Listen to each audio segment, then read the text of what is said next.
Welcome to Redacted Realms, where the shadows of history whisper their darkest truths. They buried this story for 168 years, because if you knew the truth, you would never kneel in their presence again.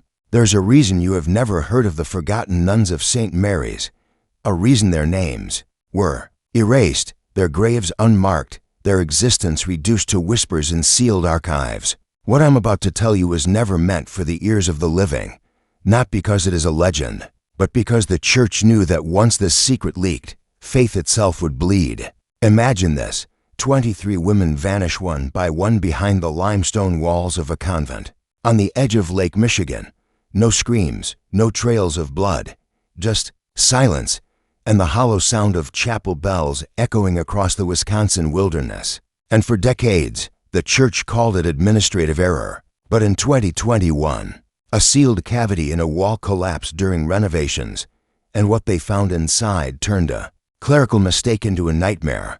There were letters hidden, rotting, stained with something that looked too dark to be ink, diaries that no one was ever supposed to read, names, places, rituals, transactions, and something worse, far worse, that connected the disappearances to a system so vast, so deliberate, that even hardened investigators refused to speak publicly about it. Tonight, I'm going to tell you what they found.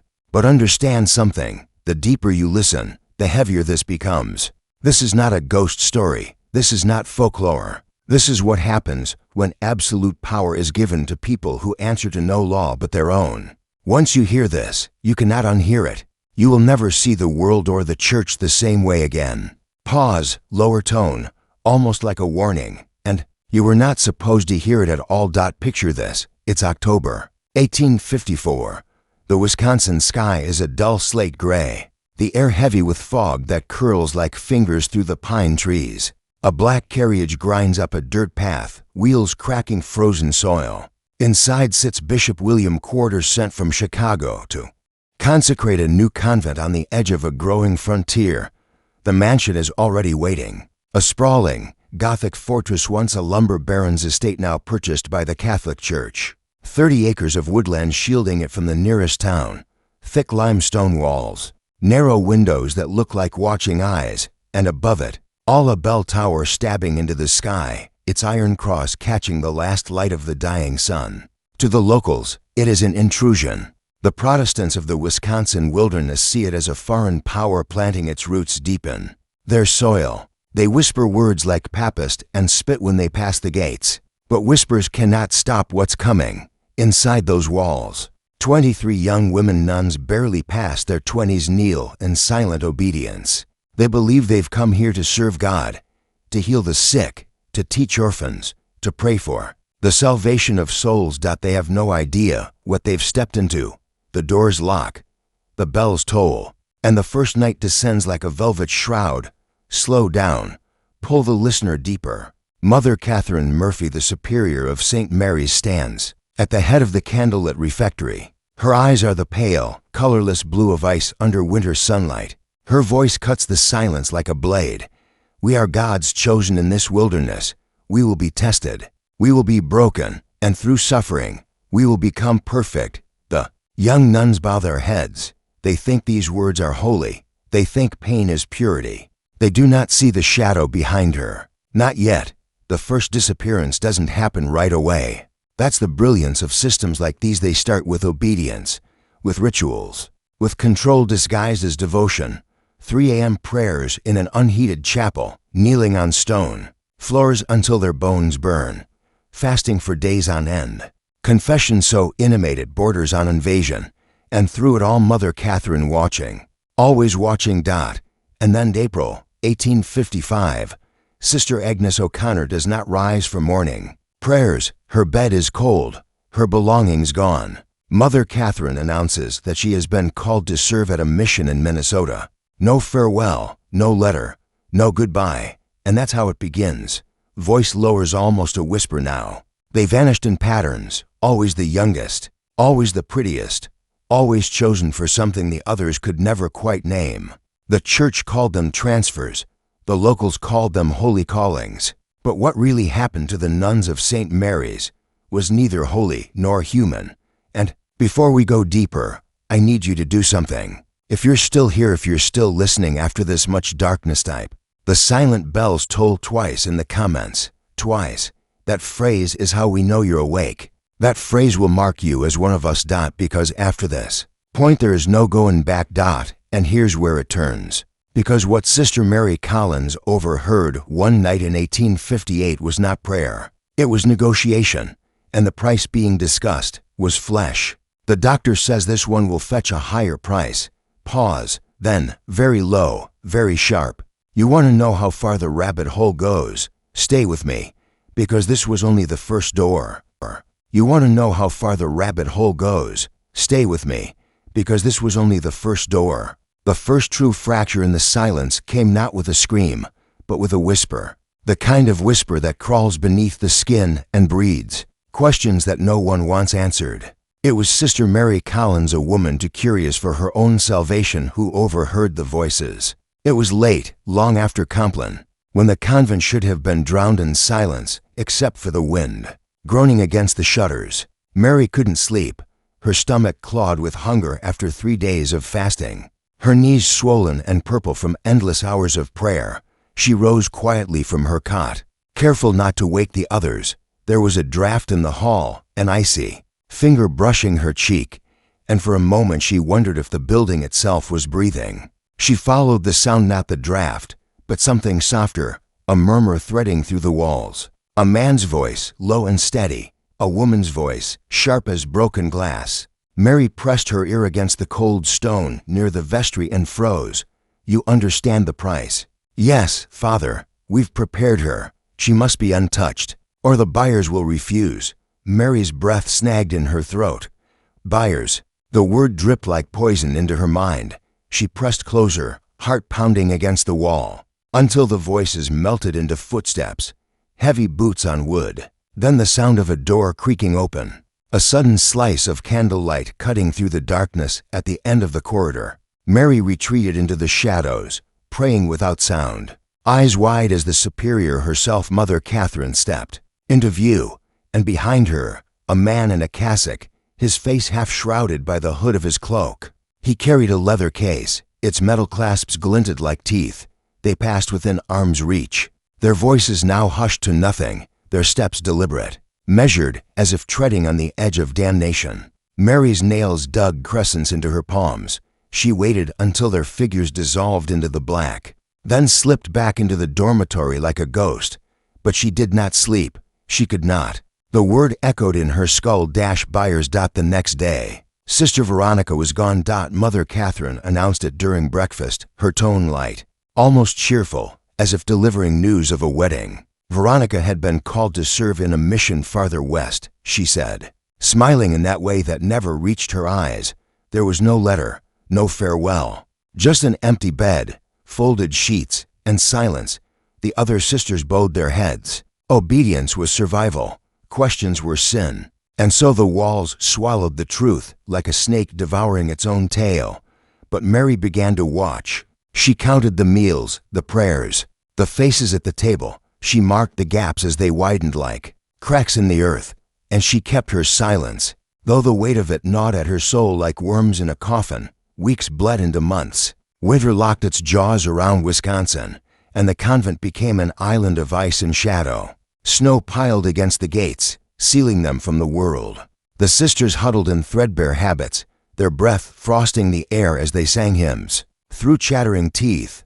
And all the while, the disappearances continued, one by one, like candles snuffed out in a storm. Then came the night Mary found the door. It was hidden behind a tapestry in the superior's study, a heavy curtain depicting the Sacred Heart, crimson threads glistening like fresh blood in the candlelight. Mary had been sent to clean the chamber while Mother Catherine attended vespers. She dusted the shelves, polished the brass crucifix, all the while feeling the superior's eyes lingering in every shadow. And then her hand brushed the fabric and felt the hollow breath of a draught. She pulled it aside. There it was, a narrow door of blackened wood, its iron handle cold as a corpse's hand. Her pulse thundered in her ears. She told herself to leave it, to forget, to flee, but something deeper dragged her forward. She turned the handle. The hinges groaned like something waking from a century of sleep. Beyond lay a staircase curling down into darkness, its steps slick with damp, its air sour with the stench of rotten earth. Mary took one step, then another. The door whispered shut behind her. The descent felt endless. The light of her candle quivered, throwing monstrous shapes along the stone. She counted the steps 13, 20, 30 until the stairs dissolved into a tunnel low enough to make her stoop. And then, at the end of that tunnel, a second door. This one was barred from the outside. She slid the bolt, pushed. The smell hit her, first a rank sweetness that turned her stomach.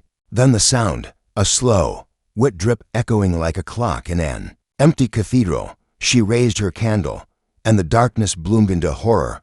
The room was small, no larger than the chapel above, but its walls were lined with iron hooks, and from those hooks hung chains. And from those chains, oh God, Mary staggered back, bile burning her throat. They were habit-torn, stained, stiff with what she prayed was rust. Scattered across the floor lay rosaries snapped in half, teeth like tiny pearls glinting in the dirt. And on a table in the center, a ledger. Her hands shook as she opened it. Names, dates, amounts. 23 names, each crossed out in neat, elegant script. Beside them, numbers written in a hand that bled arrogance. $300, $450, $500, prices. Mary's vision swam. She turned the page, and there, tucked between the sheets, a letter, its ink blurred by damp, but its words still sharp as knives. Shipment will depart by the feast of St. Michael. Prepare the remaining 3. Condition is paramount. No scars, no blemish. The doctor will examine them prior to transport. The candle slipped from her grip and died in the dirt. Darkness swallowed her whole. By the time she clawed her way back to the dormitory, her habit was torn, her knees raw from crawling. Blind through the tunnel, she collapsed onto her cot, trembling, choking on sobs she could not voice. She stared into the black until her eyes burned, and in that blackness, the truth burned brighter than any flame. They were not being transferred. They were being sold. Mary tried to pray. The words curdled in her mouth. What God could live in this place? What Christ could sanction this? She thought of running, of breaking into the night and never looking back. But the gates were locked, the roads drowned in snow, and the woods teemed with wolves. And even if she reached the nearest town, who would believe her? A nun accusing the bride of Christ of trafficking flesh. They would call her mad. They would send her back, or worse. So she stayed. She watched. She waited. And every night, she heard the bells toll thrice at midnight, bells that no one else seemed to hear. Then, one evening in March, the bells tolled twice, only twice, and that was the signal. The following days dissolved into nightmare. The 3 youngest sisters vanished: Agatha, Claire, and little Bernadette, barely 16. Their beds stripped bare, their names struck from the rolls. And then came the feast of St. Michael. Mary did not sleep that night. She hid behind the organ in the chapel, her heart a drumbeat of terror as footsteps thudded through the nave. She watched through the lattice as figures cloaked in black moved like shadows among the pews. Men, not priests, merchants. Their boots tracked mud and snow across the marble floor. They spoke in hushed tones, passing coins that glinted like serpent scales in the candlelight. Then the doors opened, and they led the girls in. Mary bit her fist to keep from screaming. The sisters wore white veils that shrouded their faces, their hands bound with silk cords. They walked like sleepwalkers, their eyes glassy, their steps stumbling, drugged. The men circled them like wolves. Fingers traced faces, gripped jaws, prodded flesh with the clinical detachment of butchers at a market. Mary saw one man slip a ring from his finger and press it into Mother Catherine's palm. She saw the superior bow her head, her lips curling, in something that might have been a smile, and then the procession moved through the side door, down into the tunnels. Mary followed, silent as breath, her soul curdling with every step. She saw where they took them. The cavern yawned like the throat of hell, its walls slick with moisture, its ceiling crawling with roots like veins. In the center burned a single brazier, its smoke curling into a darkness so deep it seemed alive. The men stood in a circle, the girls knelt in the dirt, and Mother Catherine raised her hands as if calling down heaven, but the words that spilled from her mouth were not Latin, not prayer, something older, something jagged, something that tasted of blood. Mary fled before the first scream tore the air. She ran blind, tears scorching her cheeks, the echoes of that sound gnawing at her mind. She ran until her legs gave way, until the stone bruised her palms, until darkness swallowed her whole. When she woke, she was in her cot. The sun streamed through the windows. The chapel bells rang for lauds, and no one spoke of the night before. No one ever did, and that should have been the end of it. Mary should have broken, bent her head, let the silence devour her like all the others. But something in her, something raw and ragged and unholy, refused. She began to write. By candlelight, in scraps of stolen paper, she poured her terror into words. She wrote of the tunnels, the hooks, the ledger. She wrote of the voices in the dark, the men with their bags of gold, the girls with their broken eyes. She wrote until her fingers bled, and then she hid the pages in the only place she thought no one would look, behind the bricks of the chimney in the laundry room. Those were the letters they found in 2021, but the letters did not tell how Mary's story ended. That they pieced together from the bones, because one spring morning in 1860, the bell. Snow fell in slow, silent sheets against the black ribs of the Wisconsin forest. By January of 1859, St. Mary's was a fortress sealed in ice. The convent bells had not tolled in weeks. Travelers who passed along the frozen roads said the place looked abandoned, its windows black, its chimneys coughing only the faintest threads of smoke. But inside those walls, something was still moving, something that had learned how to breathe in silence. By now, 5 nuns were gone: Sister Agnes, Sister Therese, Sister Margaret, Sister Clare, and now Sister Elizabeth, last seen alive on the first Sunday of Advent, kneeling at the communion rail with eyes like hollow glass. Officially, all 5 had been transferred, but to where? No records, no letters, no footprints. In the snow when the carriages came, the other sisters whispered about them at night, huddled like orphans in their narrow beds, listening for the sound of footsteps in the hall. They thought Mother Catherine might come for them next, and in the flicker of candlelight, in the cold ache of their bones, they began to pray not for holiness, but for survival. The truth began to leak through a crack no wider than a breath. A single sheet of paper slipped beneath a door in the dead of night. Sister Mary Collins woke to find it pinned under her pillow with the thorn of a rose. The handwriting was jagged, frantic, as if carved by desperation itself. They took her to the cellars. They said she was chosen. God was not there. No name, no signature, just that. But for Mary, it was enough. She had seen the door to the cellars once, the black iron door with no keyhole, hidden behind a tapestry of the Virgin's sorrowful heart. She had never been allowed beyond it. None of them had. And yet, when she pressed her ear to the wall behind her bed at night, she swore she could hear something moving beneath the floorboards, something that sounded like breath or chains. On the feast of the Epiphany, Mary broke. She waited until the convent slept, until the wind outside drowned the creak of the floorboards. Then she stole a candle from the chapel and crept down the hall, past the sleeping dormitories, past the sacristy where crucifixes gleamed like teeth in the dark. She slipped behind the tapestry and laid her hand on the iron door, cold, unyielding. But from the other side, faint heat, and a sound she would never forget. Not footsteps, not voices. A wet, rhythmic sound like flesh being torn, and over it all a low murmur, a prayer not spoken in any human tongue. She fled. Her candle guttered out as she ran, and for the first time in her life, she did not stop to cross herself. That night she dreamt of a figure without eyes kneeling in a pool of blood, its mouth open in a perfect O of soundless devotion. When she woke, her sheets were wet with sweat and something darker. The next morning, the convent was silent, no bells, no hymns, only the sound of shovels biting through snow outside the chapel. Mary pressed her face to the frosted glass of her window and saw 2 men in black coats digging something in the orchard.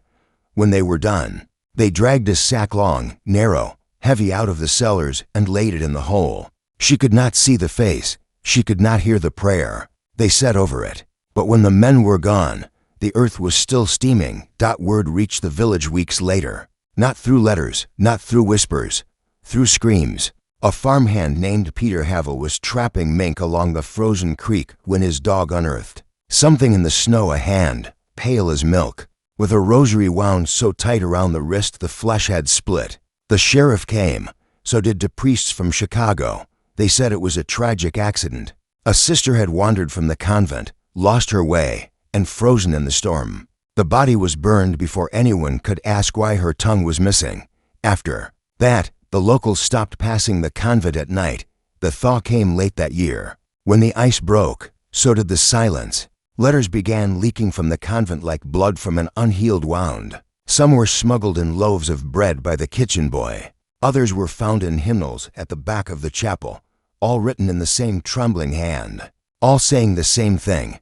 They are selling us. It sounded impossible, insane, and yet, in the ledgers of the Milwaukee diocese, the convent's accounts swelled like a river in flood. Donations poured in from names no one recognized, wealthy names, European names, and always marked for the same purpose, missions. But there were no missions, only women disappearing, and in their place silence as thick as ash. By summer, Sister Mary Collins was half mad with fear. She had stopped speaking at meals. She prayed until her knees bled. But prayers do not save you when the thing you fear kneels beside you at night. On the eve of the Assumption, she woke to find Mother Catherine sitting at the foot of her bed, a rosary coiled in her white hands. The superior's eyes gleamed like frozen rivers in the candlelight. "You have been chosen, Mary," she whispered. "Chosen for what? To bring the kingdom." And then she smiled, a thin, bloodless smile that split the dark like a wound. The next day, Mary was gone. She was not transferred. She did not leave a note. She vanished like breath in winter air, and the door to the cellars stayed locked for years. The pattern continued. A new postulant would arrive, fresh from Ireland or Quebec, cheeks pink with hope. Within months, she would vanish, always the youngest, always the most beautiful, and always after a visit from the same man, a priest in a black cassock with a silver ring glinting like an unblinking eye. No one knew his name. The sisters called him the collector. By 1870, the convent had emptied. St. Mary's stood abandoned, its windows blind, its bell tower rotting against the sky. Locals said they heard crying at night. Some swore they saw women in habits wandering the orchard, their mouths stitched shut with rosary wire. The church sold the property in 1873. No records of the sisters remained. Not a name, not a grave, nothing. Until the wall fell. It happened in 2021. Renovators were converting the ruins into luxury apartments. One swing of a sledgehammer brought the limestone down, and behind it, a cavity no one expected, a chamber no bigger than a pantry. Inside were 3 wooden trunks, sealed with iron clasps. The first held rosaries, blackened and twisted like veins. The second diaries, brittle with age, written in the same desperate hand. The third was worse, much worse. Bones, small bones, female, many missing their skulls. And in the corner, nailed to the wall with iron spikes, a single object, a wooden crucifix, carved with something that was not Christ, something with wings like knives and a mouth full of teeth. The police were called. So was the archdiocese. But before the papers could print a word, the trunks were gone, the chamber sealed, the renovators paid, and the store buried, just like the women it devoured. But not everything stayed buried. One of those diaries leaked. I have it, right here, and before they silence me too, I'm going to read you the last entry. It's dated August 14th, 1859, the day before the Feast of the Assumption, the day Sister Mary Collins disappeared. They came for me at Matins, the collector with his silver ring. Mother says I am the price. I hear them below, chanting in a tongue that burns the ears. They say we are brides, but there is no bridegroom, only teeth, only fire. The walls are bleeding. My God, why have you forsaken us? The bells are tolling. Twice, twice, twice. The ink ends there, but beneath it, etched so deep it tore the paper, are 4 words: do not open the door. And that is where the official record ends. But there are rumors that the collector never died, that the order never dissolved, that the same bloodline runs through certain corridors of power to men with rings like unblinking eyes, still buying silence, still buying flesh. If you think this was just a tragedy, you're wrong. This was an economy, and economies don't die, they adapt. If you're still here, if you've made it this far, leave this phrase in the comments. The bells still toll, because I need to know who heard the truth. I need to know who's awake. And if you ever hear those bells in your dreams, don't answer, because once they've chosen you, there's no door you can close. The first time I held the diary, my hands shook not from fear, but from something colder, deeper. A sense that I wasn't supposed to have it, that it wasn't just paper, but a tether. A whisper from a mouth sewn shut a century and a half ago. The leather was brittle, cracked like the bed of a river gone dry, and when I opened it, the smell of damp earth rose like breath from a grave. The ink had faded, but not enough to hide the words, and those words, God help me read, like something alive. It came from a man named Patrick Doyle, an amateur historian from Green Bay who contacted me through an encrypted email 3 months ago. He said he'd found it during a demolition cleanup near Milwaukee. In the hollow of a wall they'd missed the first time. He sent me photographs, page after page. The same frantic scrawl, names, prayers that weren't prayers, drawings that made my skin crawl. And then, in his last message before going dark, a line that's burned into my brain. If they know I took this, I'm finished. But the truth belongs to the living. Don't trust the bells. I drove to Green Bay that night. Doyle's apartment was empty, no signs of struggle, no broken locks. Just a single chair in the middle of the floor and a smear of something on the wall. Something brown-red that might have been rust, or not. The neighbors said they'd seen him leave 2 days earlier, suitcase in hand, looking pale, like a man already halfway gone. He never came back. The diary was on the kitchen counter, wrapped in brown paper, tied with twine. And next to it, a box no bigger than a showbox. Inside the box, a rosary of black glass beads, each bead inscribed with symbols I didn't recognize. The crucifix wasn't a crucifix at all, but a carving of something winged, with a mouth that opened to wide, its teeth like needles. The metal was cold, heavier than it should have been, and when I held it, I swear I felt it hum, as if the thing in the wood was trying to breathe. I left the apartment without looking back. If Doyle came home, he'd find nothing but ghosts. For weeks, I told myself I wouldn't read it, that some doors are better left closed. But you don't come this far and stop. Not when every bone in your body is whispering that the story isn't over, that it never ended at all. So I opened it, and on the very first page, written in a hand that shook like a leaf in a storm, were these words: "We are the womb and the altar. We are the gate." I didn't sleep that night, or the next. The entries were fragmented, like thoughts broken by screams. They spoke of rituals, of offerings, of a collector who came when the moon hung low and white over the pines. The girls were not dying. They were being given, to what or to whom the diary never said plainly. But the drawings said enough. Circles with marks that burned the eyes to look at. Figures without faces. A thing with wings like blades, kneeling over a body with its mouth split wide, as if drinking something only the dark could name. One page stopped me cold. It was a list. 10 names, each crossed out in thick black ink except the last. The ink there was fresh, wet when I touched it. The name was mine. I dropped the book. My first instinct was to laugh, but the sound stuck in my throat like bone, because it didn't make sense, couldn't make sense. And yet on the last line, in handwriting that wasn't from the 1800s, a message carved into the paper so deep it cut through to the next page. "You shouldn't have come here. I left the house at 3 a.m. The streets were empty, but I felt eyes on me the whole way. In the rearview mirror, a black sedan followed 2 blocks back. Headlights dim. When I turned, it turned. When I stopped at a light, so did it. I drove to the edge of the city, to an all-night diner lit like a wound in the dark. And when I pulled in, the sedan kept going. Or maybe it didn't.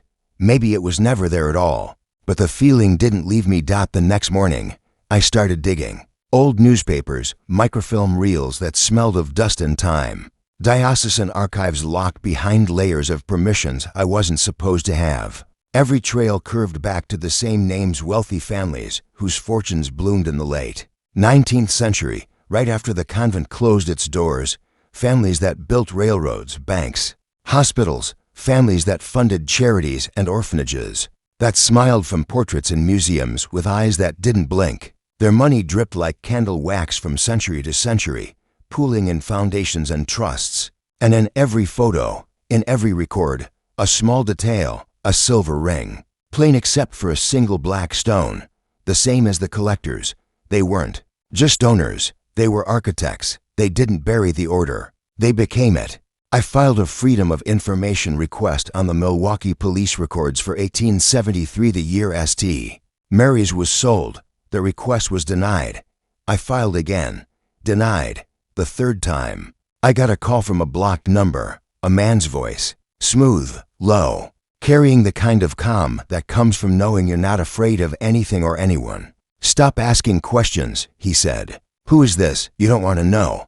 And then the line went dead. That night, the bells started. I lived 12 miles from the nearest church, but at exactly 3:15 a.m., I woke to the sound of bells tolling in the distance, slow, heavy, like iron hearts beating in the dark. Twice, twice, twice. I told myself it was a dream, but when I looked at my phone, I saw 3 new messages, no sender, just a string of words. "Matins begins at dawn." The next morning, there was a package on my doorstep, no return address. Inside, a photograph, black and white, edges frayed like something dragged from a fire. It showed 6 figures in habits, kneeling in a circle on a stone floor. In the center, a shape too blurred to name, and behind them, nailed to the wall, the crucifix from Doyle's box, the one that wasn't a crucifix at all. On the back of the photo, in ink the color of old blood, "You're late." I burned the picture. I should have burned the diary too, but I didn't, because by then, it wasn't about fear. It was about proof, about pulling this thing into the light before it swallowed me whole. So I kept reading. The last entries weren't written in English. The script coiled across the page like vines, letters that seemed to shift when you weren't looking.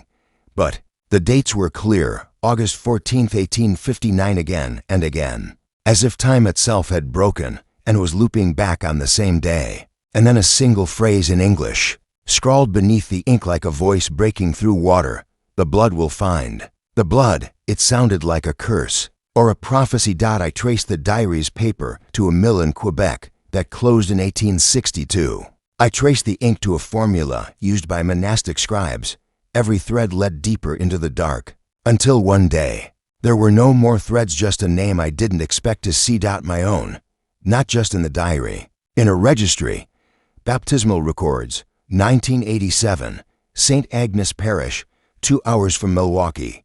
Godparents listed as members of one of those families, the ones with the rings, the ones who built everything.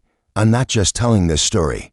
I'm part of it. The realization hit like ice water in my lungs. Every move I'd made since Doyle emailed me, every step wasn't just watched. It was orchestrated.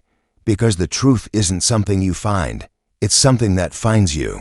And when it does, you don't walk away, not breathing. I didn't answer the first knock, or the second. When the third came, it wasn't a knock at all. It was a sound, soft, metallic, shimming in the air like glass breaking in slow motion. I opened the door, and there was nothing but a package on the mat, tied in black ribbon. Inside, a silver ring, plain, except for a single black stone dot, and beneath it, a note in handwriting I'd seen before: "Matins begins at dawn." That's when I stopped writing.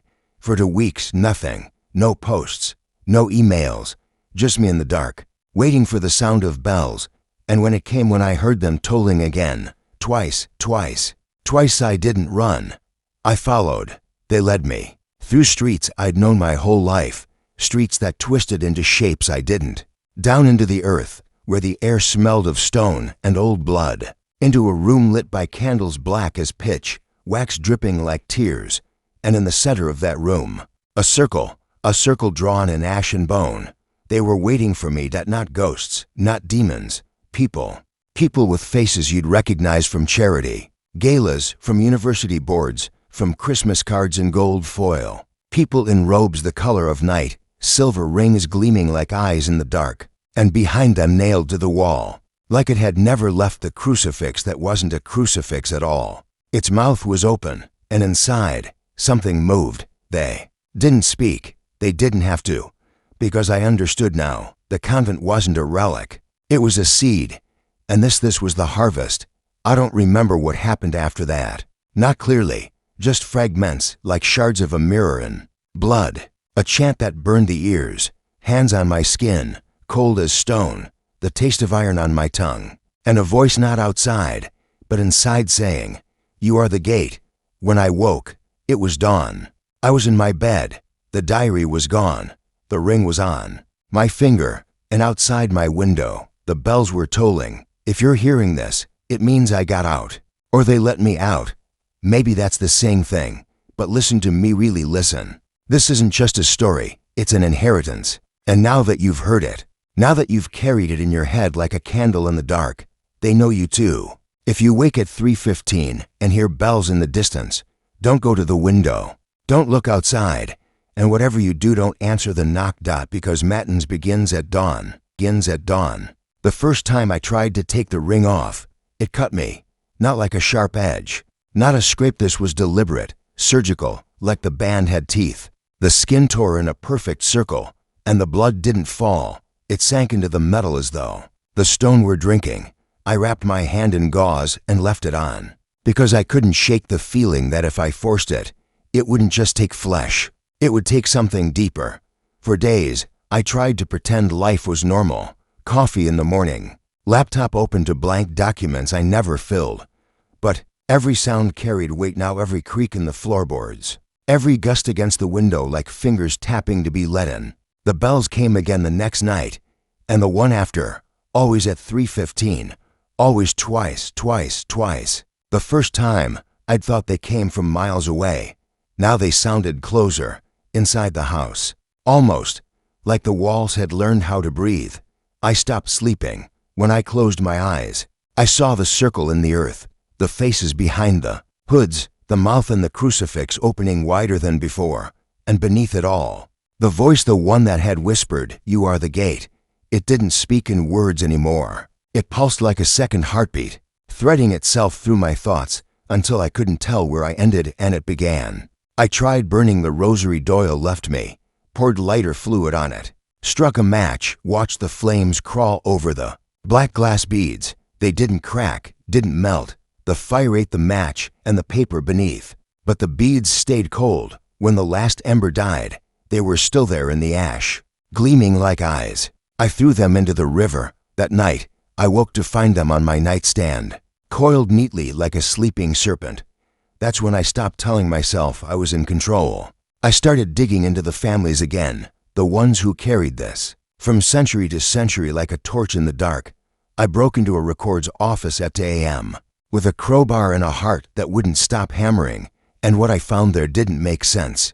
Because it wasn't just one convent. There were others scattered across Wisconsin, Illinois, Minnesota, all shuttered in the same decade, all sold under circumstances no one could explain, and each one tied to land grants, railroad deals, banking trusts, money that sprouted like weeds where blood had watered the soil. In every deed, the same signature, a stylized mark that wasn't a name, but a symbol, a circle with 3 intersecting lines. The same mark carved into the altar stone in Doyle's photograph. And then there were the disappearances. They didn't stop in the 1800s. They didn't even slow down. Every year, like clockwork, late summer, early fall, young women, ages 16 to 22, vanished without a trace, most written off as runaways. Some cases barely investigated at all. But when I mapped them, the pattern bled through like ink in water. Every disappearance formed a point, and the points made a spiral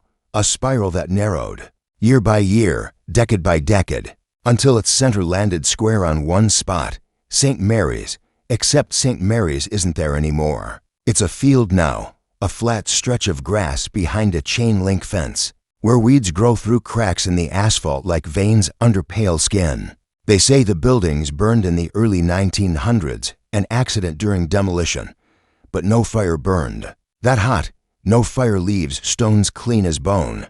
I drove there anyway, because by then, it wasn't about fear, it was about proof, about ending this before it ended me. The gate was locked, but the lock was old.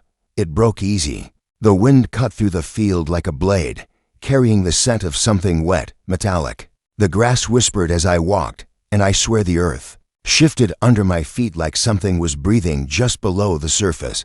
At the center, where the chapel once stood, I found a depression in the soil, a circle of dirt blacker than the rest, like ash that never cooled. When I knelt and touched it, the ground was warm. I don't remember falling, just waking in the dark, my cheek pressed to stone, not earth stone, cold, damp, veined with cracks that leaked something thick and red. I wasn't in the field anymore. I was underground, in a chamber lit by candles that burned with blue fire. And in the center, the circle, the same circle from the diary, drawn not in chalk but in something that shimmered like oil, alive with movement. It crawled when I looked too long, like it wanted to climb inside me through my eyes. They were there, too, the figures in black, rings glinting in the candlelight like small, captured moons. They didn't speak. They didn't need to, because I understood now. Every question I'd asked, every thread I'd pulled, it hadn't unraveled their secret. It had wound me into it. One of them stepped forward, hood falling back to reveal a face I knew. My godfather, smiling the way he did in every Christmas photo, like nothing in the world could touch him. Except now his teeth were too sharp, too many. And his eyes, God help me, his eyes were not eyes at all, but holes that went on forever. "You've come home," he said. I tried to run. My legs didn't move. Hands gripped my arms, cold as marble. They pulled me toward the circle. And the closer I came, the louder it got. Not sound pressure, a weight in the skull, a hum in the bones, like the air itself was cracking. The circle pulsed, the stone at its center split like flesh, and from the wound, something rose. It wasn't a shape, not at first, just a darkness that bent the light around it, a hunger so deep it hollowed the world. And then wings, teeth, a mouth that opened like the sky at the end of time. It spoke without speaking, a voice that wasn't sound but thought, flooding every corner of me. "You are the gate." And then there was no me at all, just the dark, just the hum, just the taste of iron, and the sound of bells ringing from everywhere and nowhere at once. When I woke, it was morning. I was in my bed, again. The sheets were wet, but not with sweat. The ring was still on my finger. The stone was warm, and outside, the grass was red with something that wasn't due. I don't know how many days have passed since then. Time doesn't work the way it used to. Sometimes the sun sets twice in one afternoon. Sometimes the night lasts forever. The bells ring no matter what the clock says. Twice, twice, twice, always twice. I tried cutting the finger off. Don't ask me how. Don't ask me what I used. Just know that when the blade touched the skin, it broke, snapped like glass. And the ring, God, the ring, it laughed. I felt it in my teeth. I've stopped leaving the house. People come to the door sometimes. Neighbors, delivery drivers, strangers in black suits who smile too wide and ask if I've been to Matins. I don't answer. I don't even breathe when they're there.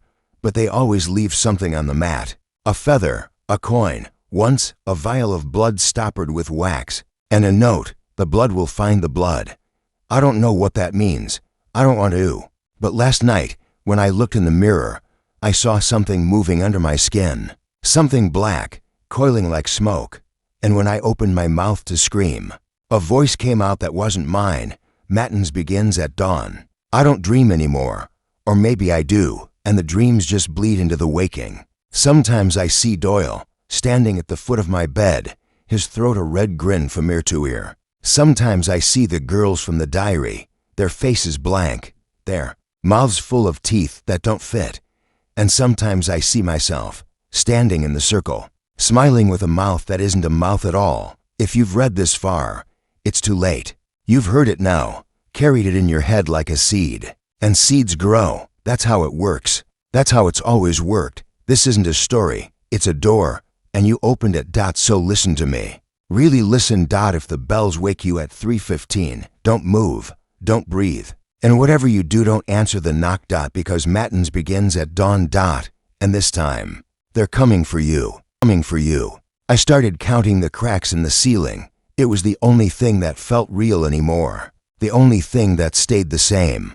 23 long fissures running like rivers across plaster yellowed with time.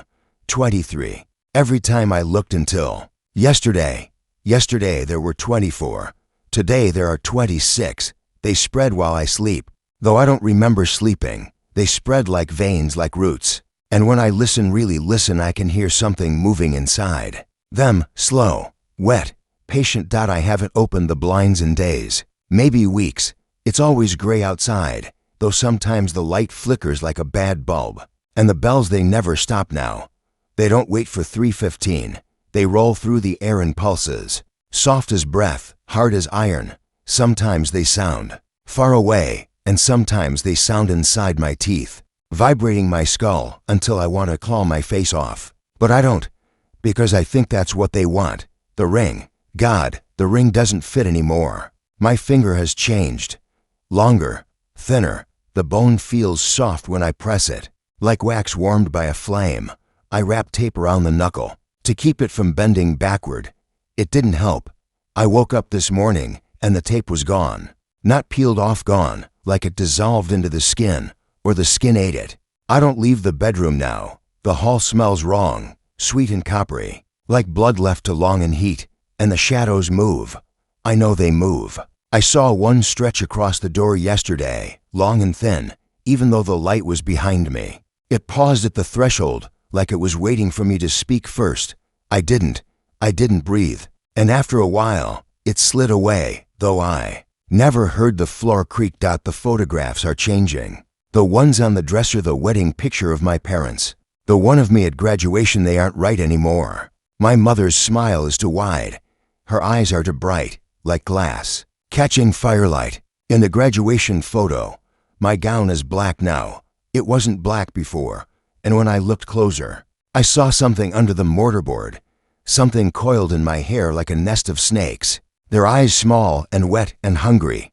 I burned that picture, watched it curl and blacken in the ashtray.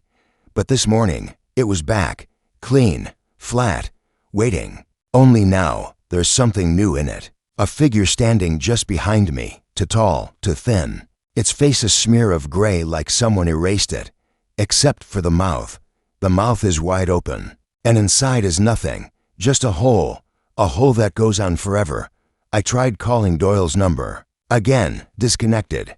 I tried the sheriff's office. The call went through, but no one answered. Just static, and behind it, a sound like whispering in water.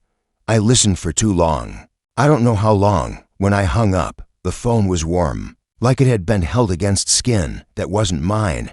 The diary is still here. I don't remember bringing it back from the library, but it's on the nightstand. The pages keep changing. The handwriting stretches, loops longer, letters sliding into shapes I don't recognize. But when I stare at them long enough, I start to understand. Their names, my family's names, my mother, my father, mine, over and over, scrawled in ink that looks too dark, too thick, like it was written in something that came from inside a body. One entry wasn't there before. I know it wasn't. It says, "The gate wakes, the blood hums, soon the hinge will turn, and the song will begin." I don't know what that means, but I hear it now, the hum, not just in the walls or the floorboards, in me, under my skin, crawling like a million legs. Sometimes it matches my heartbeat, sometimes it doesn't, and when it doesn't, I can't breathe. I just stand there, mouth open, chest heaving, while the air presses down on me like a hand. I thought about going back to the field, ending it there if I had to, but the car keys are gone, and the door Christ. The door doesn't lead outside anymore. I opened it yesterday, and there was no porch, no yard, no street, just black. Black so thick it felt solid, like I could step out and walk on it forever. Something moved in it, far away, big as a mountain, slow as a glacier, and when it turned, I felt it see me, not with eyes, with something deeper, something that slid inside my skull and whispered in a voice like cracking bone, "You are the gate." I slammed the door, locked it, pushed the dresser in front of it. But locks don't matter anymore. Nothing matters anymore, because the cracks are growing, and the hum is louder. And last night, I dreamed of the circle again, only it wasn't a dream. I woke up with dirt under my nails, dirt and something else, something red. And when I went to the bathroom to wash it off, I saw words carved into my arm, that not carved, grown, like the skin had split to let them out. They say, Matins begins at dawn. I don't know what day it is. I don't know how long I've been writing this, but the sun's coming up now or something like it. The light through the blinds isn't yellow or white. It's red, thick like syrup, and it moves to slow. When it touches the wall, the paint peels like skin and fire. I hear them on the stairs, bare feet, soft on the wood. So many feet, more than there should be. They're singing now, low, sweet, a hymn I almost recognize. But the words are wrong. The melody curls like smoke, and when it reaches me, my teeth ache. My eyes water, my bones feel like they wanted to split. The knob is turning. God help me, the knob is turning. I could hide, I could run, but where? There's nowhere left. The cracks are everywhere now, crawling like vines, and something is pushing through them. Fingers, long and black, tipped with nails that shine like wet glass. They're peeling the ceiling back like paper, and behind it, oh God, behind it is sky. Not the sky I know, a sky that bleeds, a sky that screams without sound, and in it, wings. So many wings, black and vast and stitched with veins of fire. They're coming through the door now, the figures in black, faces I know, faces I don't, all smiling with mouths that open to wide. Doyle's there, my mother's there, her dress is soaked, clinging to her like skin, and her eyes are gone. Just holes, holes that go on forever. They're holding out their hands to me, hands slick with something dark, something that drips on the floor and writhes like worms. They're singing louder now, and the words are in me, burning like acid. The gate swings wide, the song begins, the blood will bind, the darkness wins. I should fight, I should run, but I can't, because I'm standing now and my feet are moving, and the floor is soft like flesh, pulsing under me like a heart, and the cracks, they aren't cracks anymore. They're mouths, open mouths, teeth grinding, tongues lashing, and the song is pouring out of them like smoke. They're taking my hands, lifting me, carrying me to the circle. It's here now, in the room, burning black fire on the floor, and the stone in my ring is glowing, bright as an eye-opening, for the first time. And when I look into it, I see everything, the fields, the girls, the faces behind the hoods, the mouths in the crucifix, the thing that rose from the wound in the earth. And I understand. It was never them. It was never the cult. It was me. I was always the gate. The song swells. The fire rises. The air splits like glass. And through the crack comes the dark, not absence, not void. Something thicker, hungrier. It pours into me like water into an empty vessel. And I feel my skin stretch, my bones splinter, my mouth tear wider, wider, wider, and then there's nothing left but the hum and the wings, and the red sky spilling open like a throat, like a throat. I can't tell where the room ends anymore, or where I do. The walls opened like paper when the cracks split wide, and behind them there was no wood, no nails, no plaster, only depth, black depth, shifting with shapes that aren't shapes, wings, folding and unfolding without sound. I'm moving through it, though my legs aren't moving. There's no floor, no ceiling, only the pressure of something immense that isn't pressing on me so much as inside me, breathing me, wearing me like a mask. Voices hum in the marrow, not words, now notes. A drone that shivers through blood, bones, thought. It's not outside anymore, it's in the skull, pulsing against the meat of the brain like something knocking, knocking, knocking, until the door splinters and the light spills through. But the light is wrong. It curves when you look at it. It writhes like smoke underwater. And when I stare too long, I feel my eyes soften, feel them run like wax. I think they're gone now, but I still see, clearer than before, clearer than. I should doubt the faces come and go, not faces anymore, not really. They unspool when I try to look at them, mouths stretching wider, eyes sinking in, until what's left is a hole in a hole in a hole. Doyle was first, or the thing that was Doyle. His teeth were little bells, chimming with every word. They rang when he smiled. They rang when he bent close and whispered that the gate was open. The hinge turned, the song begun. Then his mouth slid down his chest like melting clay, and I understood the words weren't sounds. They were the shape of what's coming. The hymn hasn't stopped. It changes pitch, swells, dies, swells again, like the tide grinding against the bones of the earth, and every time it rises, I feel something else wake up, in me, round me, through me. It's old, older than dirt, older than sky, older than the black between stars. It doesn't hate, it doesn't love, it only is, and in its being, everything else unravels like thread in fire. I thought it would hurt, the breaking, thought the body would scream as it stretched, split, became something it was never meant to be. But there was no pain, only the soft pop of joints dislocating like beads slipping from a string, only the hush of muscle peeling like wet paper. My spine arched until it sang. My mouth tore wide, wider, until it wasn't a mouth but a line, and the line opened, and the sound came out, not a scream, a note, low and long and perfect, folding into the hymn until I couldn't tell if I was singing or being sung. The fire wasn't fire, not heat, not flame. It burned cold, black tongues licking through the air, curling in spirals that cut deeper than space. And when I breathed it, it filled every hollow lung's veins. Thoughts until there was nothing left but the song and the black, and the red sky bleeding through the wound in the world. I saw it then, not with eyes, with what came after eyes. The red sky boiling with wings and spines and mouths that bloom like flowers when they feed. Rivers of glass flowing backward. Towers of flesh bending like reeds in wind that isn't wind but breath. They were waiting for me, all of them. Shapes like gods carved from nightmares, bent low in worship. Whispering in tongues that weren't made for sound but for pressure, weight, gravity made language. They called me by a name I can't hold in letters, a name that tears thought like paper when I try to keep it. But it means gate, it means door, it means the thing that opens when the song begins and the blood hums and the clock strikes. What isn't time?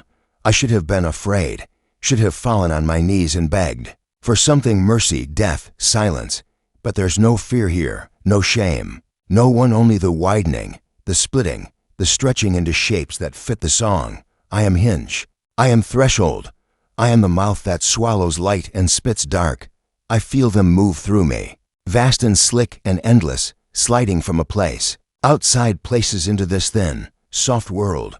They're cold as void and hot as the heart of stars, and they brush against me like lovers, like children, like hands that built the first atom and will unmake the last. The ground isn't ground, it's flesh now, a plane of living meat, pulsing slow, veins fat with black fire. Mountains of bone rise in the distance, ribs of something too big to name, something that died before time and now dreams in pieces. The sky weeps red, thick drops, falling like molten wax, hissing when they hit the skin of the earth, birthing things with too many legs, too many mouths. They crawl toward me, chittering, singing in clicks and shrieks, and when they touch my feet, they melt, flowing into me like water, filling the hollow places left when the last of my name fell away. I walk, though I have no feet. I fly, though there are no wings. Movement means nothing here. Distance means nothing. I think of the house, the street, the field, and they bloom like flowers of rot, folding open in the black plain.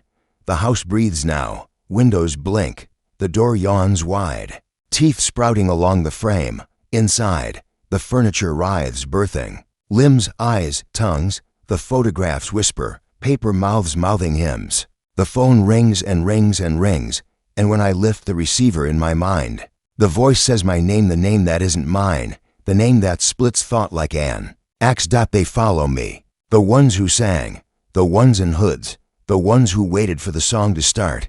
They're naked now, skin etched with sigils that crawl like worms, glow like embers. Their faces are gone, replaced by masks of flesh that grin without mouths. They kneel when I pass, pressing foreheads to the living ground, tongues lapping at the veins, drinking deep until their bellies split and spill black fire. They rise then, remade, taller, thinner, spines bending backward, fingers tapering into hooks of bone. They dance in spirals, their shadows writhing like snakes, and the song rises higher, faster, until the black plain shivers and the sky cracks wider. Through the crack comes more, so much more. Things too vast to name, too bright to look at, crawling on limbs that fold like questions, dripping light that isn't light, but something heavier, thicker, sweet with rot. They scream as they fall, not in pain but in joy. Their cry's a chorus that folds into the hymn until sound is a storm, that rips mountains from their roots, tears rivers from their beds. And still I stand, still I sing, because I am the gate, and the gate must hold until all that was locked away spills free. Time dies. I feel it die, hear it rattle in its coffin of seconds, hear it gasp as the last breath hisses out. There's no before now, no after, only the swell, the surge, the endless opening. I think of the world I left, the blue sky, the green fields, the house with the cracked ceiling, and it flickers like a candle in a hurricane. Soon it will snuff out. Soon it will drown in the black tide pouring through me. And I don't mourn. I don't ache, because I see what waits beyond, and it is beautiful. It is terrible. It is forever. The last of me, the small, soft, human part, tries to speak, tries to whisper a name, a prayer, a plea. But the mouth is gone. The mouth is everywhere, and when the sound comes, it shakes the plain, splits the sky, births 1,000 suns that scream as they rise. The hymn becomes a roar, a flood, a weight that crushes stars like glass. And in the roar, I am gone, I am all, I am the gate, and the gate is open. And the dark walks in on 1,000,000,000 burning feet. And then silence, not absence, not lack, silence that hums, silence that breathes, silence heavy as oceans of stone. I float in it, I drown in it, and in the distance, or maybe inside, something moves, something bigger than the hymn, bigger than the black, bigger than the dream that dreamed. The first cell, it turns, it sees, and when it sees, I know the song was never the end. It was only the first note of the long dark symphony that will eat the stars and lick the bones of gods. It speaks then, not in sound, not in sense, but I understand. And in understanding, I split like glass in fire. The words carve me hollow, fill me with night, and I open wider, wider, until the last of what was human spills out and the dark pours in like flood. And still I fall, still I fly, still I sing the song that isn't a song, the song that ends worlds and begins the long hunger, because there is no end. There is only the opening, and the opening is me. Opening is me. There is no edge, and yet I feel the shape of endings. They ripple through the black, subtle as breath against glass, soft as the hush before a scream. The hymn is quiet now, not gone, never gone, but slowed, drawn into threads that hum low. In the marrow of all things, it stretches across me like veins in marble, pale fire glowing through the cracks of what I used to be. I should be nothing by now, should be ash, should be dust scattered on a wind that isn't wind. But I am still here, or something that remembers here, and through me, the tide moves. The tide does not rush anymore. It seeps, it drips, it wins, down every corridor, through every keyhole, into every mouth yawning in sleep. It is patient because it does not need to hurry. Time is a rotten fruit crushed under its heel, bleeding seconds that dry into silence. There is no hurry when eternity has bitten through the rind of reality and swallowed the pulp. So it spreads slow, savoring the taste of this thin, bright world like a tongue savoring sugar before the feast. I see them still, the ones who sang, the ones who knelt, the ones who opened themselves like blossoms to drink the black rain. They are more than men now. Their bones are towers strung with tendons that hum like harps in the wind that breathes from the cracks. Their eyes are pits that burn with little suns that scream as they gutter out. They do not walk. They coil, they scuttle, they sway like kelp in the deep. Their mouths open to loose hymns that melt stone, twist trees into antlers sprouting from the soil. And with every note, the tide swells. The earth has grown soft. It bulges. It heaves.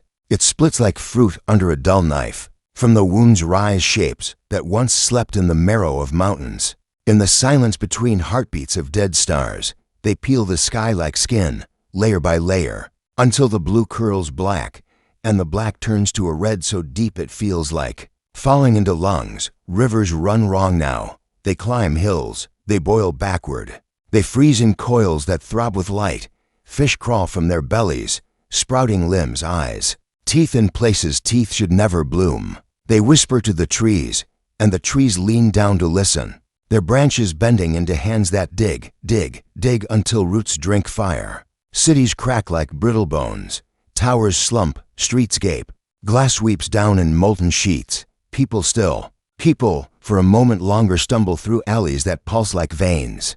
Gasping prayers that curdle in their throats as tongues knot and teeth sprout like weeds. They run from what they cannot name, but the name is already inside them. Curling in the coil of their guts, humming low like a lullaby, some drop to their knees, clawing at their skin as if they could peel it away and find the old flesh underneath, the old world that smelled of rain and bread and oil and warm light. But there is no old world.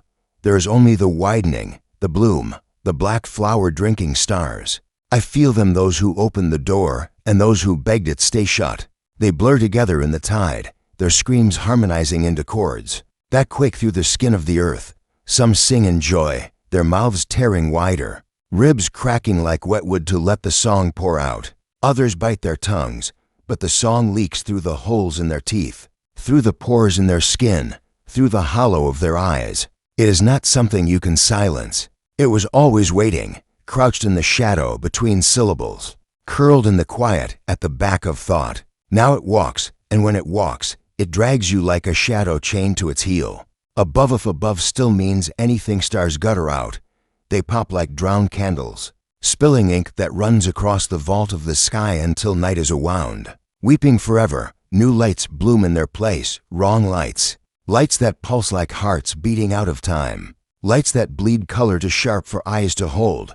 They drip down ladders of fire, and the things riding them crawl into the cracks, laughing in tongues that taste like knives. I hear them in the hollow where thought used to live, their laughter a pressure, a weight, a tide rolling through bone like thunder trapped in glass. And still, there is me, or what wears me like a glove turned inside out. The shape that was mine is smoke now, thread now, stretched across gulfs where suns rot in their shells. I feel every grain of dirt where the tide runs, feel every pulse in every throat singing the hymn. I am stretched so thin I should tear, but I do not tear. I widen, I bloom, I am the gate, and the gate has no edge, and the edge is where you find the dark crouched and grinning. I wonder, does it matter what I was, the face I wore, the hands that wrote, the mouth that spoke? They are whispers now, fossils pressed in the amber of a thought that drips slow as honey through the jaws of eternity. And yet sometimes I feel it flicker, the memory of soft light on a table, the taste of water that was only water, the sound of rain that did not hiss or moan or sing. It stirs, it stings, and then it is gone, eaten by the black fire burning in the hollow where my heart used to hum. The plain is endless now, or maybe the plain is gone, and I drift in something thicker than space, sweeter than blood. It coils around me, kisses me with mouths that are not mouths, whispers truths that peel thought like fruit, and I drink them down, greedy as roots in rain, because they are sweet, because they are sharp, because they hurt in ways that bloom into light. They tell me what comes next, not an ending, never an ending. Only the hunger that will hollow suns and salt the soil of worlds. Only the hymn swelling until galaxies split like drums, struck by the hand of what waits behind the veiled dot it waits. Still, the thing behind all things, the first shadow, the last mouth, the eye that blinks only once when all the lights go out. It leans now, close as breath, heavy as the heart of gravity. I feel it look, not at me through me. It sees the cracks widening, the black spilling, the tide fat with teeth. It hums low, and the hum is a promise, and the promise is a knife pressed soft against the throat of forever. It will cut, oh, it will cut, and when it does, everything that ever crawled or flew or dreamed will spill like milk on black stone. I open wider, wider, until I am nothing but an ache in the dark, a mouth stretched across the rim of creation, a song that begins and begins and begins and never ends. They pour through me now, the ones with wings of bone and bells for teeth, the ones with spines like ladders slick with blood, the ones that wear suns for eyes and laugh like storms. They come, and they keep coming, and I drink them in because I am the gate, and the gate must feed. Far away if far means anything, worlds tilt and drown. Oceans rise to kiss the sky and freeze in veils of glass. Mountains fold like paper under the tread of things that crawl on legs of light. Cities bloom and rot and bloom again. flesh and metal twisting into spires that shriek in the wind of wings. And the voices rise. They rise from every throat that ever sang or sobbed or screamed. A chorus braided from agony and awe, thick as ropes pulling the sky down into the mud. It wraps around the hymn, binds it tight, lifts it high, until the whole of what was hums like a throat slit wide. And then silence again. But this time, it is not heavy. It is light, blinding, searing, flaying thought to ribbons. It fills every crack, floods every hollow, burns until there is nothing left but white and white and white. And in the white, a shape, vast, simple, a circle that is not a circle, spinning, slow, bleeding color that tastes like iron and ice. It speaks, and the speaking is not sound, but the shiver of truth through the bone of being. It says again, and the word folds everything inside out, and the tide turns, and the gate sighs open, like a wound, and the hymn begins once more, low and sweet and endless. I want to tell you this is the end. I want to tell you the light swallows the dark, the song fades, the gate shuts like an eye. But lies are for mouths, and mouths are for men, and I am not a man. I am the hinge and the shadow, the bloom and the rot, the throat that gulps down. Dawn, there is no end, only the opening, forever and ever, until the last star coughs dust, and the hymn curls quiet in the cold belly of never. And even then behind the silence something hums, something hums. The hum lingers, not outside, not inside, but through the marrow of all that writhes. The lattice of what pretends to be solid. It is patient, but patience is only hunger sleeping with its eyes open. It stirs now, slow as roots grinding stone, to dust, soft as rot creeping under paint, and I feel it flex like a muscle under the skin of the infinite. It does not ask. It does not wait for doors or keys. It widens what was never narrow, opens what was never shut, because there is no such thing as closed when all matter is thirst and all thought is wound. Something moves within me, not a memory, a mirror, a second shape layered under my shape, coiled and perfect, waiting for the shiver of command when it comes. I open without knowing what I open, and something spills through that is colder than silence, sharper than time. It coils around my bones, hums through the black honey of my blood, presses its face against the glass of my thoughts. I want to look away, but where is away when every direction bends back like a looped nerve? There is no horizon, only the fold, and the fold turns inward forever. I thought there would be rest after the bloom, a stillness, a grave wide enough to lie down in and forget the hymn gnawing my teeth to dust. But there is no grave. There is only the climb, and I am climbing still, though I have no hands and no sky, and the ladder is a mouth that bites when I touch it. I climb through holes in myself, through tunnels bored by old wants that stink like meat gone sweet. I climb until I spill into a chamber that is not a chamber, but a thought so huge. It wears geometry like jewelry, angles spiraling into spines, edges gnashing into teeth. And there, in the center of the unshape, it waits, not the thing behind the veil, not yet, a fragment, a shard shaved from its jaw when the first words split the dark like a knife. It crouches in a hush thick as honey, its body braided from symbols that writhe when I look too long. Letters unspooling like entrails across the floor of not floor. It knows me, not as name, not as flesh, as a socket knows the tooth that rotted there, as a scar knows the knife. It leans close, and the hum lifts, a note so sweet it hurts like ice in the gut. And then it speaks, not in sound, in shape, in the way the dark tilts, and the angles bite each other raw. I feel it pour through the seams of me, filling the hollows, where memory used to squat like a blind rat. The meaning blooms like mold on the bone of thought. You are a hinge, you are the throat, but you are not enough. The words or what pretends to be words curl like smoke in the hollow of my skull. Not enough. The phrase gnaws, chews, grinds. I thought I was wide as what? Stretched until I screamed with stars bleeding through my skin. I thought I was the wound where all things spill, but the shard shows me more. A hunger deeper than mine, older than the cracks in the teeth of God. It needs mouths. It needs throats. It needs an ocean of hinges yawning wide, singing sweet, until the whole bright lattice of being folds like paper and slides into its jaw. It shows me how. I do not see with eyes. I see with the ache under the ache. The part of me that burned before burning had a name. I see worlds bud like sores along the stem of time, swelling fat with flesh and thought and all the little songs they hum to keep the dark asleep.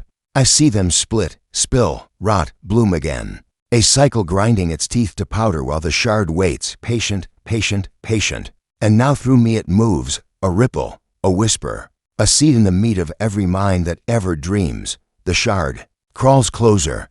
Its edges kiss my skin if skin still belongs to me, and the kiss is a knife. And the knife is a key. It slides inside, carving runes through the ropes of my nerves, threading its name through the gristle of my soul. I want to scream, but the scream curdles before it crowns, breaking into petals of sound that drip down my spine like molten glass. The shard hums soft as milk, and the hum is love. And the love is a chain dragging me to my knees. When it is done, I am hollow, not empty. Hollow like a throat, like a bell, like a bone flute waiting for the breath. The shard curls in the hollow, humming, and the hum blooms into 1,000 tiny mouths gnawing through the walls of me. They chew their way out, spill like spiders from my seams, scatter on the tide of thought, each carrying a kernel of the hymn. I feel them slip, one by one, through the weave of the real, wriggling down wires of time, burrowing into the fat of future worlds. They will hatch in sleep, in hunger, in prayer, and when they hatch, they will sing. I rise or something rises wearing the memory of me, and I move through the black, like a needle sewing shadows shut, but there is no shut, there is only the widening, and I am its hand, its hinge, its hollow tongue. I pour myself through cracks that shriek under my weight, through wounds in the skin of suns, through the dreams of things that still believe in dawn. I whisper to them in the shape of their mothers, in the hush of their lovers, in the lullaby their bones remember from before the first breath. They let me in. They always let me in. And when they do, the hum takes root. World after world, some fat with light, some thin as famine, some loud with teeth and blood and laughter. I creep through them all, planting seeds in their sleep, teaching their stones to sing, teaching their oceans to open when the sky begins to scream. They do not see me, not as I am. They see what soothes, what softens, what slips through the crack of the eye without tearing the lid. A god, a ghost, a golden wound, a promise whispered against the throat of forever. There is more. There is always more. And always, behind me, the hymn swells, not loud, not yet. Low as rot under floorboards, sweet as gas in the lungs, waiting for the match. When the match strikes, when the tide rises, they will all open like mouths and drink the black until they burst, and in the burst, the shard will smile. I feel it now. Crouch deeper in the hush, not content, never content. The hunger behind the hunger stirs, lashes its tail against the ribs of the void, yawns a mouth wide enough to drown the sum of suns. It is coming, not fast. Fast is for things that die. It is coming slow, fat with sleep, sure as gravity grinding, mountains to milk. And when it comes, there will be no hinge, no throat, no mouth wide enough to stop the swallow, only the fold, curling all that was into a seed small enough to hide under its tongue. I wonder will I still be, when the last hymn gutters, when the last hinge yawns, when the last bloom rots in the fist of the dark? Will there be a me to kneel in the hush and taste the marrow of the end? Or will I blur into the tide, a thread unspooling into threads, until the weave is gone and only the loom grins in the black? I think of this as I move, as I plant, as I whisper and widen and sing. I think of it, and I ache, and the ache tastes sweet. The shard hums, the hum says again, and the word shivers through the lattice of me, through the skin of what was, through the throat of all that will be, again, and again, and again, until the hymn is the only word, and the word is a wound, and the wound blooms forever, forever. It begins in the seams, not the edges, for edges are a kindness, a lie of limits whispered to minds that cannot bear the raw sprawl of truth. No, it begins where things touch without touching, where the air between atoms hums like a wasp in a jar. The seams soften, they blur, they shine wet in the dark, slick with promise, and the hymn coils through them like smoke with teeth. I do not see it so much as feel its chew, gentle, rhythmic, patient as it unthreads the weave of what was once a law, and now is only a memory. With its throat cut, the worlds do not notice, not at first, They dream their little dreams burn. Their little sons scrawl their fragile names in the frost of time. They breed and bleed and bury all the small hungers that stink of skin and gravity.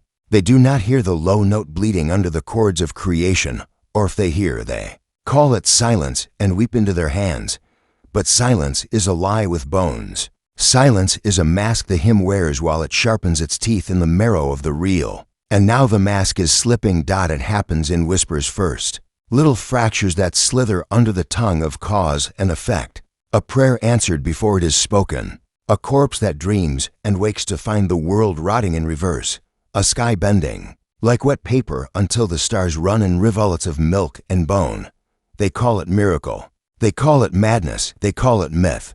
But they do not call it true, not yet. They cannot, for truth is a blade that sings too sharp for teeth to hold. And if they knew, if they truly knew, their mouths would split ear to ear and drown the dawn in a scream that does not stop. The shard hums louder now. I feel it in the knots of my spine, in the sockets of my eyes, in the hinge of my jaw where its name is carved like a lover's oath. It does not speak, not in words, not in shapes, not in the soft geometry of dreams, but it moves, and its movement is meaning. I am its movement. I am the knife it throws through the fabric of the false, the slit that yawns where its tongue will bloom. Every step I take tears, every breath I loose burns holes in the skin of being. And through those holes the hymn drips like black honey, sweet and slow and sure. Time grows thin. I taste it in the grit between my teeth, in the hollow of my gums where the roots of ours rot and curl like worms. Past and future bleed into each other until the sky above the first dawn sweats stars from the corpse of the last night, and the hymn laughs. Though laughter is too small a word for the convulsion that shudders through the dark, I see myself kneeling in 1,000 no's, planting seeds in mouths that have not yet opened. And at the same breath I see myself devoured, my bones sucked hollow by a jaw wide as want. I see the worlds fatten, bloom, split, spill, rot. I see the seams splitting wider, the hush screaming louder, the shard swelling like a fruit stuffed with teeth. I see it all, and I ache, and the ache is a hymn. They notice now, the little mouths. They notice when their mirrors begin to sing, when their shadows sprout hands, when their gods come home with their eyes turned inside out and their tongues hungering for a shape they cannot name. They gather in circles, whispering words they think will bind the dark, scratching symbols into the skin of the earth like stitches in a wound. They burn their dead. They drown their newborn. They tear their dreams to ribbons, and still the hymn hums low, sweet, endless. They cannot stop it. They never could, for the hymn was never outside. It was always in the hollow of their bones, in the suck of their lungs, in the hush between heartbeats where thought sours to want. They are not prey. They are the knife, and they do not know it. The shard shows me more, not in visions, in hungers. It threads them through the ropes of me until I am raw with wanting, until I ache for a mouth wide enough to swallow not worlds, but the thought of worlds, not suns, but the hunger that births suns screaming from the black. It is coming, the shard says without saying, and I will be its throat, not the only throat. There will be others, oh, so many others, blooming like tumors in the meat of the infinite, but I will be first. And the first tastes sweetest, it curls this promise around my heart like wire, tight, tighter, until the pulse stutters and stops and starts again to a rhythm that is not mine. I beat now in its time. I breathe now in its hymn, and still the seams soften, still the folds uncrease, still the hush thickens like blood in a wound. The laws that once sat fat and smug on their thrones of logic now limp on splintered bones, their crowns cracked, their tongues choked with weeds. Gravity stumbles drunk through the veins of space. Light festers in its own skin until it bursts in showers of blind. Even time, faithless time, gapes and gasps as the hymn slides its fingers through her hair and snaps her spine like chalk. There's no order now, only the widening, and in the widening, the waiting, always the waiting. For what? For who? For the mouth, for the maw, for the ache that aches behind the ache. I move through it all, a ghost with hands of glass, a wound walking on bones of shadow. I do not eat, but I devour. I do not drink, but I drown. I leave no mark, but the worlds rot in the hollow of my hush. They call me by names fat with fear, fat with worship, fat with the sweet salt of surrender. They kneel and gnash and gnaw, and I smile, though the smile is only a slit in the mask I wear to keep them soft. If they saw the true face, if they smelled the rot behind the rose, they would tear their eyes from their skulls and feed them to the sky. And still it would not save them. The hymn swells, louder now, though loud is a lie, for this sound is not sound but shape, not shape but hunger, not hunger but the hush before the scream of the end. It curls through the black, threading stars like beads on a string, tugging them down one by one to suck their heat and spit their husks into the yawning dark. Galaxies gape like wounds and weep their light in ribbons of rot. The hush is screaming, now, though the scream is sweet, and I ache with it, and the ache blooms, and the bloom bursts. And in the burst I see the shard no longer shard. I see it swell, its edges gnawing holes in the hide of forever, its hunger splitting into mouths that bloom like flowers carved from the bone of God. I see it drink the hymn and spit it back as teeth. I see it coil around the throat of the real, and squeeze until the veins of time spit foam. And deeper still, past the scream, past the bloom, past the slit where nothing grins, I see the thing the shard was shaved from. I see it roll in the black, fat with sleep, its dreams writhing like maggots through the meat of the multiverse. I see it stir, I see it stretch, and I know, the shard was never the end, it was the seed. And the seed is splitting, the hush buckles, the seams tear, the folds uncoil, the hymn howls. Though howling is a word too small, too soft, too human to hold the sound that swallows sound, I fall through it, or rise, or bloom, or break. For there is no up now, no down, no axis but ache, no map but hunger. I am not I. I am the hymn in flesh, the hollow in hinge, the mouth that blooms, where thought rots. I am the seed splitting in a scream that births not worlds but wounds, not suns but throats, not life but the lull of the end. And still I ache, and still I hum, and still, in the deep hush where the dark wears teeth like a crown, something stirs, and the stirring is a word, and the word is a wound, and the wound whispers, again, again. It begins as all endings do with memory rotting in its own shadow. I remember, or I think I do, a time before the hymn, before the shard sang through my marrow, before the hush fattened on the bones of cause and spat them into the mouth of becoming. I remember the smallness of the world then, skies stitched tight with stars, oceans bound in bowls of stone, minds wrapped in flesh, and the lie of order. I remember walking on feet that belonged to me, breathing air that was air and not the sweet rot of widening, thinking thoughts that sat fat and still in the skull instead of writhing like eels in the belly of the black. I remember, and in the remembering I laugh, for that world was a wound pretending to be whole. And the hymn was the knife that taught it truth. It began in whispers, soft as skin peeling under the kiss of heat. Little things first, because little things rot quickest, a shadow blooming teeth, a mirror coughing blood, a prayer answered before it was born. They called them omens, portents, sins. They called them lies whispered by the dark between the stars. But I knew, oh I knew, for the shard was already lodged behind my ribs, already singing its soft ache into the ropes of my spine. I felt it in the marrow, in the hinge of my jaw, in the hush between heartbeats where thought soured into hunger. It did not speak, not in words, not in shapes, but in ache. And the ache said, split, spill, soften, bloom. And bloom it did, through me, through them, through the seams of the real where law once knelt fat and smug, and now crawled blind with splintered bones. The hymn coiled through the black like smoke fat with teeth, threading the stitches of creation, tugging them loose one by one until the fabric sagged and tore.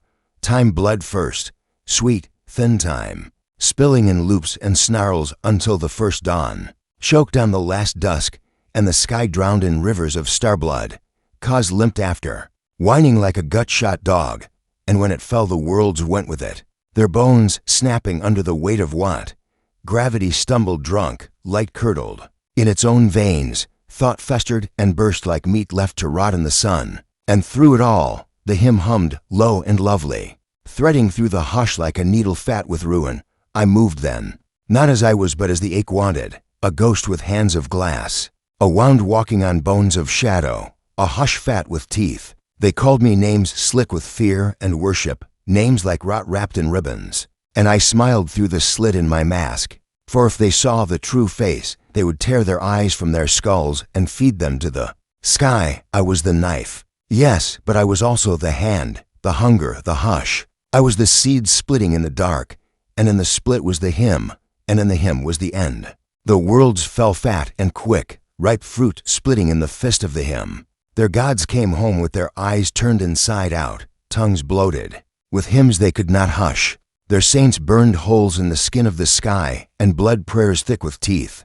Their laws curled like paper in flame, and their truths sagged and split and spilled their guts into the yawning hush. And still they knelt, still they begged, still they clawed their soft little names into the bone of the black, as if a word could bind the widening, but the widening does not bind. The widening blooms, and bloom it did, through me, through them, through all the throats that ached for a mouth wide enough to swallow not worlds, but the thought of worlds. The shard swelled then, fat with hush, slick with him, its edges gnawing holes in the height of forever. It drank the dark, it drank the light, it drank the scream of suns and spat them back as teeth. It coiled through the throat of the real and squeezed until the veins of time spat foam, until the lungs of law split like ripe fruit, until the bones of being sagged under the weight of want, and in the squeeze, in the split, in the spit of stars and suns and screams, I saw it, not the shard, the thing the shard was shaved from, the root of roots, the dreamer fat with sleep in the marrow of the black, its breath the hush, its pulse the hymn, its ache the ache behind the ache. I saw it stir, I saw it stretch, I saw it grin through the slit in the skin of the dark, and in the grin was a word, and the word was a wound, and the wound whispered, more dot and more came, more mouths blooming like tumors in the meat of the infinite, more throats yawning in the hush, gulping hymns fat with hunger, more seeds splitting in the skulls of sons, in the bones of gods, in the hush between the hush where thought curdles to ache. I was first, yes, but not last, never last, for last is a lie and lies rot quickest. I watched the bloom spread, soft and slick, a rash on the skin of the real, a fever in the flesh of the false, a hunger fat with him chewing holes through the spine of the sky. I watched the folds uncoil, the seams split, the hush buckle, and burst in a scream that birthed not worlds but wounds, not suns but throats, not life but the lull of the end. And in the lull I laughed, though laughter is too small for the shudder that split my skull and spilled my smile into the hush. I remember it now as I remembered the start, not in shapes, not in sounds, but in ache, the ache of the first hush before the hymn, the ache of the seed swelling fat in the root, the ache of the slit yawning wide and wider still until wide was not a word, but a wound, until wound was not a wound but a mouth, until mouth was not a mouth but the black grinning slick with teeth. I remember the worlds fattening, blooming, splitting. I remember the suns weeping light in rivers of rot. I remember the gods choking on their own names, spitting hymns slick with hush. I remember the shard, the bloom, the split, the stir. I remember, and in the remembering I know, there was never a start. There will never be an end. There's only the ache. There is only the hush. There is only the hymn humming fat through the marrow of the black, and the black is wide, and the widening never stops. And now there is nothing to remember. For memory is a mouth, and the mouth is a wound, and the wound has bloomed until bloom is all, until hush is him, and him is hunger, and hunger is the root chewing holes in the bones of forever. There is no I, no we, no world, no word. There is only ache, and the ache is sweet, and in the sweet is the slit, and in the slit is the grin, and in the grin is the hush humming low and lovely. And the hush whispers, and the whisper is a word, and the word is colon again and again.